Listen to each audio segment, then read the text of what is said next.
नमस्कार and welcome you to world affairs. मैं हूं प्रशांत धवन। नाउ रिसेंटली आपने सुना होगा कि इलॉन मस्क को चुना गया है as Time magazine's person of the year.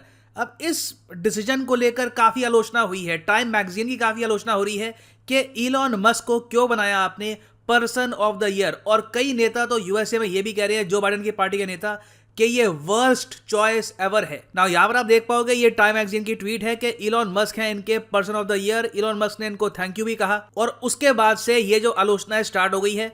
अब देखेंगे यहाँ पर कि यह आलोचना क्यों हो रही है। इससे पहले आप अगर देखें, time magazine person of the year 2019 में थी ग्रेटा थनबर्ग, स्वीडन की एनवायरमेंटल एक्टिविस्ट। 2020 में जो बाइडेन और कमला हैरिस दोनों the person of the year. और अब 2021 में इलॉन मस्क बने हैं, तो इनकी ही आलोचना इतनी क्यों हो रही है हम जानेंगे इस वीडियो में। मगर आगे बढ़ने से पहले आपसे एक क्वेश्चन पूछूंगा। क्वेश्चन ये है, पहले भारतीय कौन थे इतिहास में जो बने टाइम मैगजीन के पर्सन ऑफ द ईयर? ये है यहाँ पे आपकी ऑप्शन, रविंद्रनाथ टैगोर, महात्मा गांधी, जवाहरलाल नेहरू या फिर सरोजिनी नायडू। कमेंट सेक्शन में करिए उत्तर। सही आंसर मैं आपको दूंगा वीडियो के एंड में। अब देखिए, टाइम मैगजीन आज के समय आलोचना इसलिए फेस कर रही है क्योंकि बहुत से यूएसए के जो बड़े दिग्गज पॉलिटिशियन हैं वो ये कह रहे हैं कि एक ऐसा आदमी जिसने पिछले कई सालों से टैक्स के नाम पर कुछ पे नहीं किया यूएस गवर्नमेंट को, उसको आप पर्सन ऑफ द ईयर क्यों बना रहे हैं। और कुछ हद तक आप अगर देखें तो ये पॉलिटिशियन गलत नहीं कह रहे। इलॉन मस्क एक बहुत ही इंटेलिजेंट इंसान है, ये बात आप सबको पता है। और इन्होंने बहुत ही स्मार्टली यूएसए के जो कानून है टैक्स को लेकर उनको प्ले किया और कई सालों तक जो इनको टैक्स पे करना चाहिए था बिलियंस ऑफ डॉलर्स का, वो पे नहीं किया। इलॉन मस्क बेसिकली करते क्या है, और बाय द वे यहाँ पे आप देख पाओगे कई जो आलोचक है इलॉन मस्क के, वो ये कह रहे हैं कि पोस्टर टाइम मैगजीन का ये नहीं होना चाहिए, ये ओरिजिनल पोस्टर है, पोस्टर होना चाहिए ये ऑफ कोर्स कुछ लोगों ने एडिट करके बना दिया है नया poster, tax me person of the year, Musk paid $0 in federal income tax in 2018, जबकि ये बीच में दुनिया के सबसे अमीर इंसान बन गए थे। अब क्वेश्चन आपके माइंड में यही आएगा कि दुनिया का सबसे अमीर इंसान टैक्स पे क्यों नहीं करता, ये कैसे टैक्स से बच जाते हैं। तो देखो, इलॉन मस्क की जो ट्रिक है बहुत ही इंटरेस्टिंग है। एक आदमी को टैक्स कब पे करना होता है? पहली बात, जब उसके पास जो शेयर्स हैं वो बेचेगा तब उसको टैक्स पे करना होगा। मान लीजिए आपके पास आज के समय रिलायंस के बहुत सारे शेयर हैं, 1000 शेयर है रिलायंस के। आप रिलायंस के शेयर जैसे ही बेचोगे तो आपको क्या पे करना पड़ेगा? कैपिटल गेन्स टैक्स 15% भारत सरकार को। और अगर आप एक सैलरीड एम्प्लॉई हैं, अगर आप बिजनेस से कुछ कमाते हैं, तो उस केस में भी आपको जीएसटी, या फिर अगर आपकी सैलरी है तो सैलरी पे आपको टैक्स पे करना होगा गवर्नमेंट को। अमेरिका में भी सेम टाइप का रूल है, मगर इलॉन मस्क ने इसका एक तोड़ निकाल दिया। हालांकि ये जो ट्रिक है सिर्फ इलॉन मस्क यूज नहीं करते, मगर मैं ये कहूंगा कि इलॉन मस्क ने ये ट्रिक यूज करी है बहुत ही बड़े स्केल पर। मस्क क्या करते हैं कि अपनी कंपनी से ना सैलरी लेते हैं, ना अपने स्टॉक्स बेचते हैं। अभी रिसेंटली इन्होंने कुछ स्टॉक्स बेचे हैं मजबूरी में, क्योंकि बहुत ज़्यादा इन पर प्रेशर आ गया था। मगर इलॉन मस्क ने बहुत ही लंबे समय तक ना अपने स्टॉक बेचे, ना अपनी कंपनी से सैलरी ली। अब यहाँ पे आप कहेंगे अच्छा, तो इनका खर्चा कैसे चलता है? अपनी बाकी कंपनियों के लिए पैसा इनको चाहिए होता है अगर, तो वो कहाँ से लाते हैं? अब ये बहुत ही इंटरेस्टिंग बात है। ये क्या करते थे कि अपनी कंपनी के जो स्टॉक्स हैं ये अपनी कंपनी के सामने गिरवी रखकर अपनी कंपनी से लोन लेते थे। अगर मैं लोन ले रहा हूं तो उस पर तो कोई टैक्स पे करने की आवश्यकता है नहीं, थोड़ा बहुत अगर टैक्स होता है तो वो मिनिमल टाइप का होता है। तो इस तरीके से इलॉन मस्क ने कई सालों तक 40-45% जो टैक्स बन सकता था इनकी सैलरी पर, इनके स्टॉक्स की सेल पर, ये टैक्स सेव कर लिया। अब क्या यहां पर आप कह सकते हैं कि इलॉन मस्क ने गलत किया है?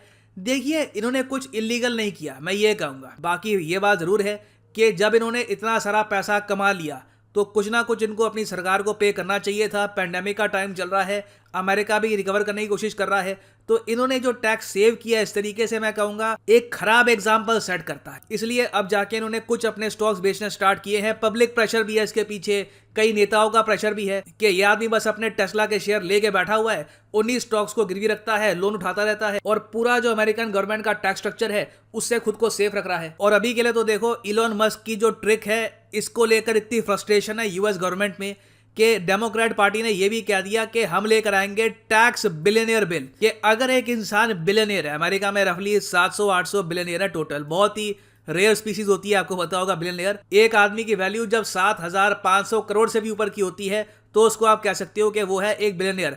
तो अगर एक आदमी एक बिलियनियर है और उसकी इनकम अगर साल में रहती है $100 मिलियन से भी ऊपर, तो उसको सीधा सीधा यूएस गवर्नमेंट टैक्स करेगी। ऐसा लॉ लाने की बात की जा रही है और ये अपने आप में रेवोल्यूशनरी स्टेप होगा, क्योंकि ये टैक्स लगाया जाएगा रिगार्डलेस वो अपने स्टॉक बेचे ना बेचे, उसको यूएस गवर्नमेंट टैक्स तो जरूर करेगी। तो इलॉन मस्क के जो आलोचक हैं वो ये कह रहे हैं कि time magazine person of the year एक ऐसे आदमी को क्यों दिया जा रहा है जिसने बेसिकली टैक्स बचाया इतने बड़े स्केल पर। यूएस गवर्नमेंट के जो लॉज हैं उनका यूज करके जो पैसा इनके ही देश की तरक्की में इस्तेमाल होना था वो पैसा पे नहीं किया टैक्स के रूप में। और फिर एक तर्क यहाँ पर यह भी उठाया गया कि इलॉन मस्क ऐसा क्या करते हैं जिससे आम जनमानस का कल्याण होता है। क्या हम कह सकते हैं कि इनकी कोई गाड़ी है जो बहुत ज्यादा सस्ती है और रेवोल्यूशन ये ले आए हैं in the field of renewable energy? तो इसका आंसर है नहीं। टेस्ला की जो गाड़ियां हैं स्टाइलिश है, बिल्कुल एनवायरनमेंट फ्रेंडली है, मगर एक टेस्ला गाड़ी जो सबसे सस्ती भी है बिना टैक्स के भी आप अगर देखो तो 33 लाख रुपए की पड़ेगी, टैक्स के साथ तो और महंगी पड़ेगी। तो आम इंसान जो है आपके मेरे जैसा ये गाड़ी तो खरीदने वाला है नहीं। तो जो इनके प्रोडक्ट्स हैं ये अल्ट्रा रिच लोगों के लिए हैं, जिन बिजनेसेस में ये पैसा कमाते हैं उसका आम इंसान से कोई रिलेशन नहीं है। और बीच में तो एक बार को इन्होंने कोविड-19 पेंडेमिक का मजाक भी उड़ाया था कुछ टाइम के लिए, बाद में इन्होंने फिर अपनी टोन सही कर ली थी। तो ये सब देखते हुए क्या ठीक है कि इलॉन मस्क को पर्सन ऑफ द ईयर घोषित करना चाहिए? अब इसके रिस्पॉन्स में जो इनके सपोर्टर्स हैं वो ये कह रहे हैं कि देखिए पर्सन ऑफ द ईयर इनको घोषित इसलिए करना चाहिए क्योंकि इन्होंने स्पेसएक्स कंपनी को बनाकर उस स्पेस इंडस्ट्री में रेवोल्यूशन खड़ा किया है। आज के समय नासा रशिया पे डिपेंडेंट नहीं है अपने एस्ट्रोनॉट्स को अंतरिक्ष में पहुंचाने के लिए। नहीं तो एक बार को आपको याद होगा कि नासा जब भी अपने एस्ट्रोनॉट्स अंतरिक्ष में भेजता था तो रशियन गवर्नमेंट को पेमेंट करनी पड़ती थी। इलॉन मस्क ने एक्चुअली अमेरिका को आत्मनिर्भर बना दिया है। तो इनके सपोर्ट में भी बहुत से लोग आपको मिलेंगे, मगर यहाँ पे मैं आपसे जानना चाहता हूँ आपका ओपिनियन कि क्या आप मानते हैं कि इलॉन मस्क होने चाहिए टाइम मैगजीन के पर्सन ऑफ द ईयर? क्या इनका इतना बड़ा इम्पैक्ट था, या फिर आप मानते हैं कि नहीं पेंडेमिक का टाइम है, ऐसे टाइम तो जो डॉक्टर्स हैं, जो वैक्सीन मेकर्स हैं, उनको होना चाहिए पर्सन ऑफ द ईयर? या फिर कोई ऐसा लीडर, ऐसा पॉलिटिशियन जिसने जेन्युइनली ग्राउंड पर बहुत अच्छा काम किया हो, लोगों की जो जिंदगी है वो इम्प्रूव करी हो, उसको होना चाहिए time person of the year? लिखेगा इसके बारे में कमेंट सेक्शन में, मैं जेन्युइनली जानना चाहूंगा आपका ओपिनियन। नाउ अगर हम वापस आए अपने क्वेश्चन पे कि पहले भारतीय कौन थे जिनको बनाया गया टाइम मैगजीन का पर्सन ऑफ द ईयर, तो सही उत्तर यहाँ पे ऑप्शन ए रविंद्रनाथ टैगोर नहीं है। सही उत्तर यहाँ पे है ऑप्शन बी महात्मा गांधी। और इंटरेस्टिंग बात देखिए, महात्मा गांधी जी को बनाया गया था टाइम मैगजीन का पर्सन ऑफ द ईयर 1930 में, भारत की आज़ादी से 17 साल पहले। और तब से लेकर अब तक 1930 से लेकर आज 2021 हो गया, गांधी जी के अलावा कोई भी भारतीय time person of the year नहीं बना। ये भी बड़ी विचित्र बात है। और फाइनली यहाँ पर मैं ये भी ऐड कर दूं कि अगर आप यूपीएससी एग्जाम के लिए जेन्युइनली प्रिपेयर करना चाहते हैं तो कमेंट सेक्शन में जाओ, यहाँ पे आपको मिलेगा ये लिंक। इस लिंक पे क्लिक करके आप परचेज कर सकते हैं अनअकैडमी का यूनिक कॉम्बो पैकेज, जिसके अंदर आप यूपीएससी प्रीलिम्स, मेंस, ऑप्शनल तीनों की ही तैयारी कर पाएंगे in a single purchase. Simply click करो पिक ए प्लान पर। यहाँ पे 36 महीने, 24 महीने, जिस ड्यूरेशन का कोर्स आपको परचेज करना है आप परचेज कर सकते हैं।